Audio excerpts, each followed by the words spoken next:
We are talking weekend warrior for rib pain. And so, fun fact about rib pain and pregnancy is your ribs actually expand upwards and outwards about 50%. And then when you are not pregnant anymore, it has to come back down. So rib pain is a common thing that we find with pregnancy. So if you're dealing with anything either in the front, in the back, mine is usually up here. If you have it in anywhere in the chest area too, you just let us know and we can help you with anything that you might need. The neat thing is too, I'll just throw in there because Dr. Jess is talking about it, your rib is attached to your spine, and again, people forget about this. It's both front and back. On the front side it's your sternum, on the back side it's your actual spine, but that's why we're able to move it and physically help it, because it's attached to your spine. So when we go to adjust, that's what we're working on. So exactly, so super fun.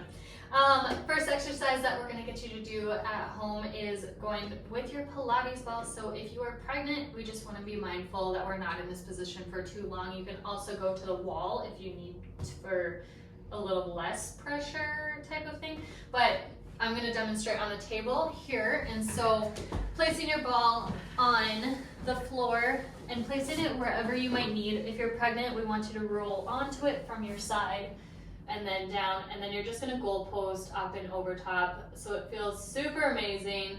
Go ahead. No, you go ahead. When you do this, you physically push the rib head, so the part that attaches to your spine, you physically push it back into place. So it's not just decompressing, which also feels just so good when you're lengthening everything in your spine, but on top of it, you're physically pushing the rib head back where it belongs, so you're gonna get a ton of relief that way as well. Exactly, and fun fact about here too, is you're stretching and opening of your chest too, which all of these muscles attach to your ribs, so if they're super tight, if you stretch here, it'll help with the back as well. So goal posting, wherever your arms feel that most tension, that's where we want you to sit. If you need a little extra weight in your hands, just take 2 cans of soup if you want, just a little extra, just to help pull them down and stretch in here a little bit more. But totally up to you. And then be mindful when you're coming back off. For pregnancy, we want you to roll off of it and then use your arms to come back up. Don't do what I just did and just did a full sit up. And then going into another elongating stretch. So coming with your exercise ball, you're going to physically stretch out and lengthen. You're going to push your body away from it to lengthen out all of these intercostal muscles that they're called. So these little tiny itty bitty muscles go right in between all of your ribs. And so by stretching them out and lengthening, it'll help reduce any tension in that area. And of course, you can do both sides. Kind of like she was doing here, when she's in that position pushing downward, when she gets to kind of the tail end of it, she's physically pushing the rib head back into place again. So just another reminder, you're physically pushing it where it wants to be naturally. Exactly. So, and it feels amazing on your whole body. I love that one because it's like a full body stretch versus just rib stretching. I swear it worked for every condition we go through 100%. in the clinic. Yeah, we love it. Another exercise, I'm just going to use the window frame here because like I mentioned before, in here is super fun to stretch because we have our chest muscles, we have our pec major, pec minor, which attach directly to the ribs. We have our serratus anterior, which is right here, that attaches right to the ribs as well. And so having in your position at 90 degrees and then rotating your body away or stepping through can definitely be a huge game changer for you with this rib pain. I like to use a door. You can use a double door and then just do both sides at the same time. Play around with it as well because my stretch might be different than your stretch. I like mine at 90, but you might like yours more at that like 180-ish position. I'm not it with my ankles. Yeah.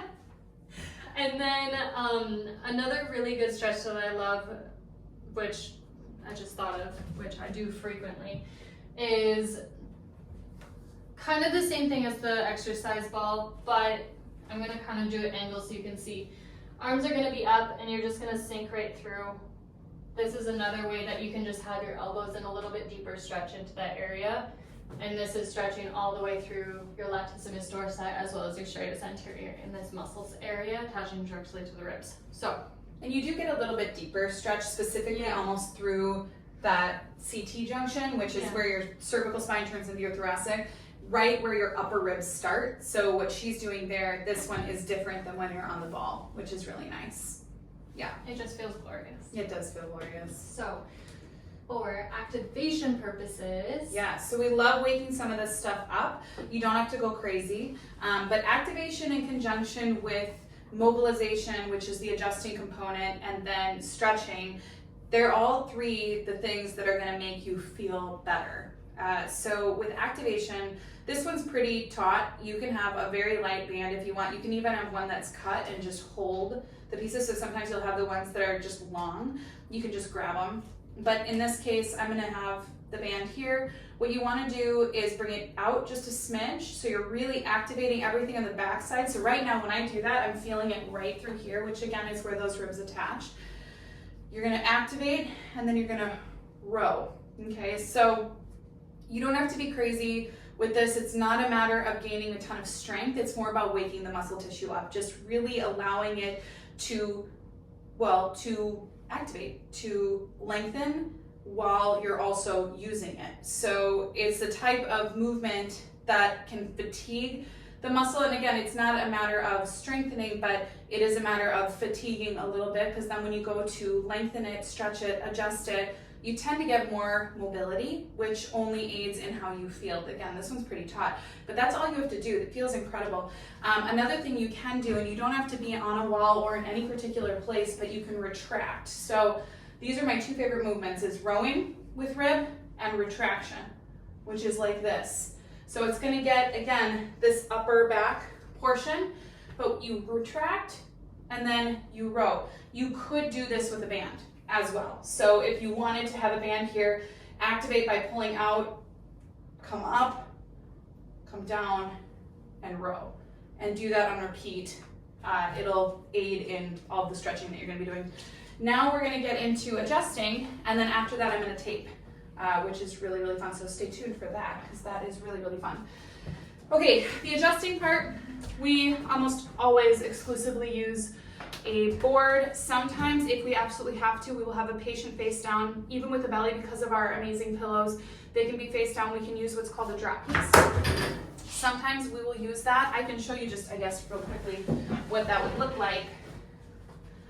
But my favorite is to use the board that I just put down there. So if I'm getting into a rib, I'm gonna be right here on Dr. Jess. It's already kicked up, right? Now it's gonna drop underneath me. I'm gonna test it. I'll be right in here, and I drop down just like that. So I'm getting that area right where the rib attaches to the spine. That's a way we can do it. We typically don't. We typically use the board because we're gonna get a little more mobility, but you never know, bodies are all different. So we use different techniques based on the person. Then I'm gonna have her here on her back. This is one of my personal favorite adjustments. It's not one of yours. Well, it's fine. It's fine.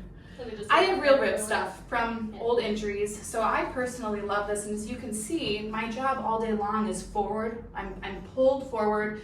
I'm lifting bodies. So naturally, the rib head wants to pop out. So this particular maneuver pops it back in, which feels amazing. Yep.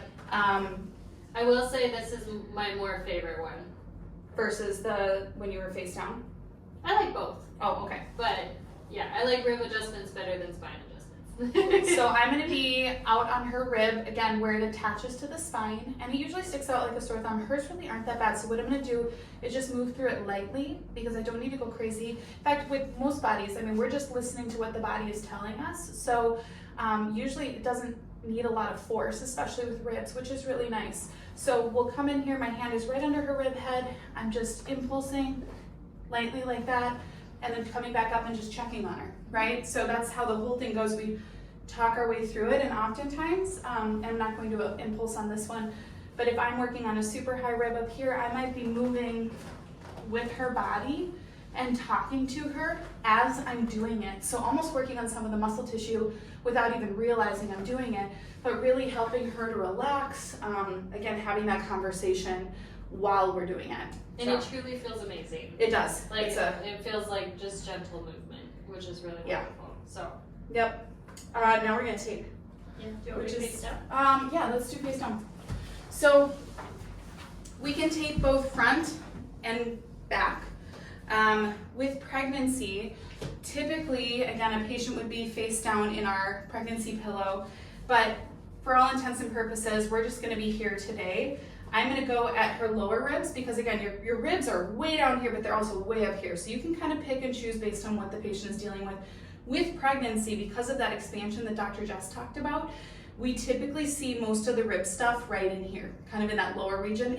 It's not a rule, but that's typically what we see. When we use the tape, we're cutting it, or well, it's cut around the corners so that it helps from peeling up when it's on the patient. But then I tear it, so I didn't mean cut it, I tear it to open it up.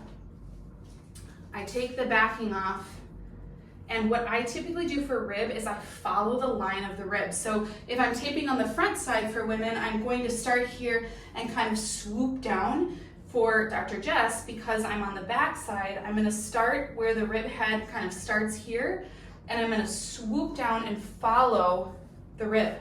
So you can't do this wrong, but a nice way to do it is to follow kind of the direction of the ribs, or if you're dealing with some paraspinal, so the muscles along your spine, if they're really angry because of the rib stuff you're dealing with, you could just do a strip that goes all the way up and down instead of following that rib angle. Either one is totally fine. I'm gonna take this off as long as you're okay since we're here. But the beauty of the tape is that it aids in decreasing inflammation. So it's not gonna fix the problem, but if you're doing the mobilization, you're doing the adjusting, you're doing the activation, and then you go and put tape on, you're gonna help it to kind of clear out all of the inflammatory process that has occurred there, which is also awesome because it's part of healing, but it really aids in that, especially when you can't be icing all day long. It's just good to be mindful if you're pregnant to check the tape. You know, I say at least every day, but I say typically like every 6 hours because your skin is more sensitive when you're pregnant, especially in the abdominal area. So just make sure you're checking on the adhesive if it's kind of blistering or if it's bothering your skin. Take it off, don't apply it, instead use ice to help decrease inflammation. Yeah. And if you have any questions, let us know, but subscribe to our YouTube because we do this every single week. So we have more tips and tricks for you every week.